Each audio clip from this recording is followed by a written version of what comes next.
परिसर.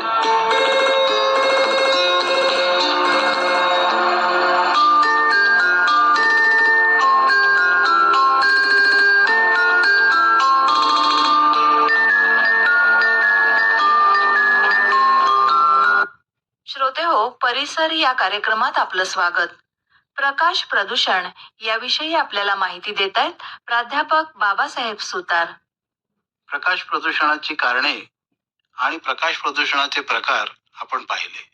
प्रकाश प्रदूषण कमी करण्याचे उपाय काय आहेत याची देखील आपण माहिती घेऊया. अद्ययावत प्रकाश किंवा स्मार्ट लाइटिंग तंत्रज्ञानाचा वापर करून प्रकाश प्रदूषण कमी करता येईल. स्मार्ट लाइटिंग तंत्रज्ञान वापरले तर आवश्यकतेनुसार प्रकाशाची मात्रा नियंत्रित करता येईल. उदाहरणार्थ, रस्त्यावरील दिव्यांना सेन्सर्स लावले तर वाहतूक कमी असल्यास ते कमी उजेडात काम करतील आणि वाहतूक वाढल्यावर पूर्ण प्रकाश देतील. शहरं आणि गावांची योजना करताना प्रकाशाच्या व्यवस्थापनाकडे विशेष लक्ष दिलं गेलं पाहिजे. रस्ते, उद्यानं आणि सार्वजनिक ठिकाणावर योग्य उंची आणि योग्य कोनात दिवे लावून प्रकाशाचे प्रमाण नियंत्रित करता येईल.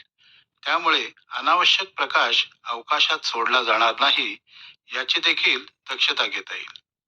व्यावसायिक आणि घरगुती प्रकाश नियोजन ही तर कटाक्षाने करण्याची उपाययोजना आहे. कार्यालय, दुकानं आणि घरगुती प्रकाश व्यवस्थापन करताना आवश्यकतेनुसार प्रकाश दिवे लावण्यावर लक्ष केंद्रित करणं गरजेचं आहे. ऊर्जा बचतीसाठी दीप्तिमान किंवा LED दिव्यांचा वापर करावा, पण अतिरेकी प्रकाशाचा वापर मात्र टाळावा. अति तीव्रतेचे दिवे टाळावेत. लोकांमध्ये प्रकाश प्रदूषणाविषयी जागरूकता निर्माण करणे खूप महत्त्वाचं आहे. शालेय विद्यार्थ्यांपासून तर याची सुरुवात केली पाहिजे. शालेय विद्यार्थ्यांपासून ते व्यावसायिकांपर्यंत सर्वांना प्रकाश प्रदूषणाचे परिणाम आणि त्यावरील उपायांची माहिती दिली गेली पाहिजे. शालेय अभ्यासक्रमात या विषयाचा समावेश आता करण्याची गरज निर्माण झाली आहे. कायदे आणि नियमावली तयार करून तिची अंमलबजावणी होणं हा प्रकाश प्रदूषण कमी करण्यासाठी महत्त्वाचा उपाय आहे. आंतरराष्ट्रीय स्तरावर प्रकाश प्रदूषणावर नियंत्रण ठेवण्यासाठी कायद्याची अंमलबजावणी होणं आवश्यक आहे. आंतरराष्ट्रीय संस्था, शासकीय संस्था आणि विज्ञान संस्था यांनी एकत्र येऊन काम करणं गरजेचं आहे. प्रकाश प्रदूषण या दुर्लक्षित आणि गंभीर पर्यावरणीय समस्येचा मानवी जीवनशैलीवर आणि पर्यावरणावर प्रतिकूल परिणाम होतो हे आपण पाहिलं. भविष्यात आरोग्य, पर्यावरण, संरक्षण आणि खगोलशास्त्राच्या अभ्यासातील प्रगतीसाठी प्रकाश प्रदूषणावर नियंत्रण ठेवणं आवश्यक आहे. योग्य तंत्रज्ञानाचा वापर, शहरी नियोजन आणि जनजागृतीच्या चळवळी या माध्यमातून आपण सकारात्मक पावलं उचलणं ही आता काळाची गरज आहे. श्रोते हो, प्रकाश प्रदूषण ही भविष्यातील गंभीर समस्या आहे.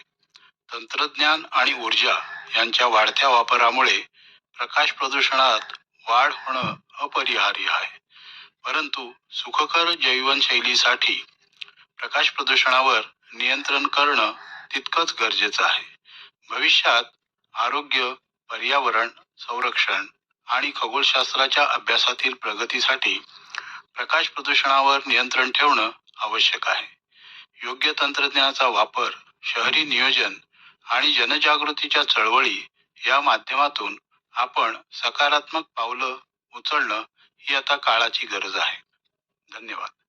श्रोते हो, परिसर या कार्यक्रमात प्रकाश प्रदूषण याविषयी आपल्याला माहिती दिली प्राध्यापक बाबासाहेब सुतार यांनी. या कार्यक्रमाचे सादरकर्ते होते योगीराज बच्चे. निवेदन विद्या तावडे.